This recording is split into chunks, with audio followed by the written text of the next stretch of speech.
എങ്ങനെ ഉറങ്ങാൻ പറ്റണേ? രാത്രി മുഴുവൻ കുട്ടിയെ സ്വപ്നം കാണുകയായിരുന്നു. സ്വപ്നത്തില് ഞാൻ എങ്ങനെയായിരിക്കണേ? കാണുമ്പോ ഇനി സുന്ദരി അല്ലെങ്കിലോ? എന്നാലും എനിക്കിഷ്ടം. ഒട്ടും ഭംഗിയില്ലെങ്കിലും ഇഷ്ടാവും. ഇഷ്ടം മനസ്സിനകത്തുണ്ടായതല്ലേ, അത് ഒരു കാഴ്ച കൊണ്ട് എങ്ങനെ ഇല്ലണ്ടാവുക? ആ കുട്ടി വിളിക്കുന്ന് എന്താ ഇത്ര ഉറപ്പ്? ശരിക്കും സ്നേഹമുണ്ടെങ്കിൽ ആ കുട്ടിക്ക് വിളിക്കാതിരിക്കാൻ പറ്റുമോ? കുട്ടി വിളിച്ചിരുന്നു. ഇപ്പൊ ഇത്തിരി മുമ്പ് ഞാൻ പറഞ്ഞില്ലേ ആ കുട്ടി വിളിക്കുന്ന അത്രയ്ക്ക് ഇഷ്ടാ എന്നോട്.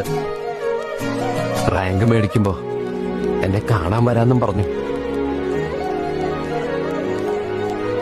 ഇപ്പോഴാ ഞാൻ തിരിച്ചറിയണേ, അമ്മോനെയല്ല ജയകൃഷ്ണനെ. I love you, Jayakrishnan.